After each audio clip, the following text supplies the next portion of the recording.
Well, ladies and gentlemen, welcome and thank you so much for supporting the event this evening. Now, I'd all like you to jump into my gigantic time machine now, and I want to transport you back to April 2017, the start of the general election campaign. Now, actually looking in the room, I can see a few eye rolls there. You all remember it well. Now, I had a 422 majority at the time in Morley and Atwood, and I had a 3-week-old baby, my son called Clifford, in tow, having had a cesarean. I was knackered, actually. And Theresa May, the Prime Minister at the time, visited my constituency, spoke to 400 of my constituents in a local factory, and as a vegetarian, animal welfare campaigner, I proudly stood next to her on the podium in my constituency, and she very, very helpfully announced, if we got elected as a government, there'll be a vote to repeal the hunting ban. Now, as you can imagine, of all the places to actually announce that in my urban seat with an animal welfare activist there, I think that was actually a taste of things to come in that election, don't you agree? Now, with that aside, now I'm actually really proud of our party. I mean, look at some of the things that Chris listed. It's amazing. I think we're pushing at an open door, really, with animal welfare. I'm proud of our government, I'm proud of our Prime Minister Boris Johnson, and I'm proud of our cabinet. And as a government, animal welfare is really high up there as a list of priorities.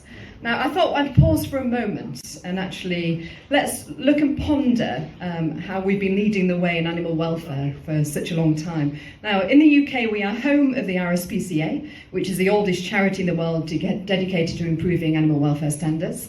We are home to the first animal welfare legislation produced anywhere in the world. And we are home of great animal welfare campaigners, both past and present, including Jeremy Bentham, Arthur Broom and Jane Goodall. But also, most importantly, we're home in the company of this evening of present-day campaigners, Lorraine and Chris. Lorraine's there if you can't see her. Now, they have played an instrumental role in ensuring that animal welfare is actually the heart of our party. And they've certainly faced their battles, haven't you?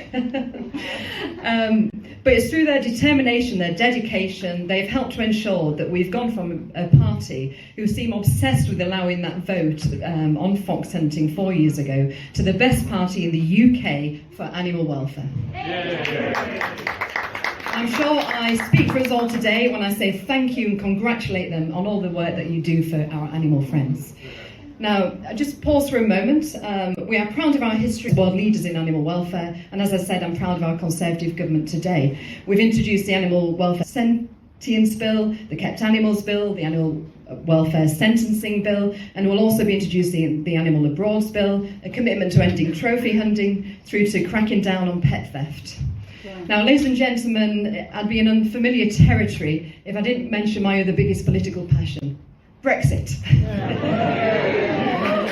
Now, the UK's departure from the EU has given our great country the opportunity to further advance our domestic animal welfare standards and act as a dynamic leader on the world stage. So I say, we're already one of the world leads in this field, but why not be number one? So I think everyone in this room, let's all commit to be number one in global leader in animal welfare standards.